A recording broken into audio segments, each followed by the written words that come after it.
วมสามัคคีเป็นพี่น้องเดียวต่อสู้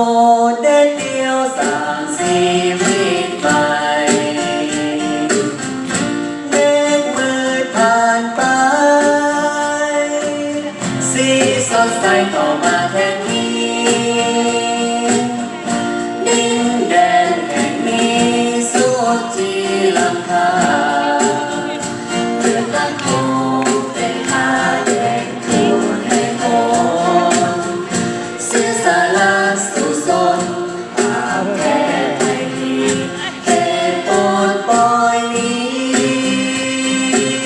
จะรักษาศักดิ์ศรี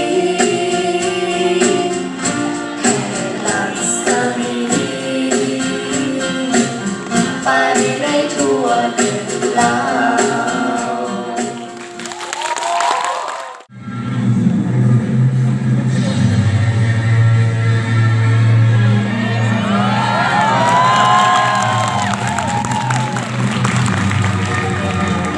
แกไปกันนั่นเลยบางร้านอ่ะ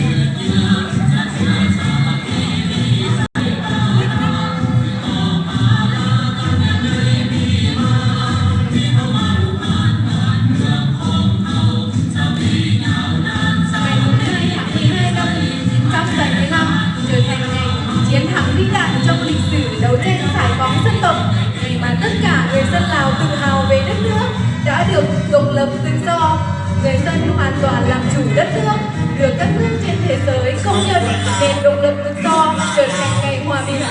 ngày đất nước bước sang một trang lịch sử mới. และสร้างสาพัฒนาประเทศชาติให้มีแต่ความมุ่งเมืองสีวิไล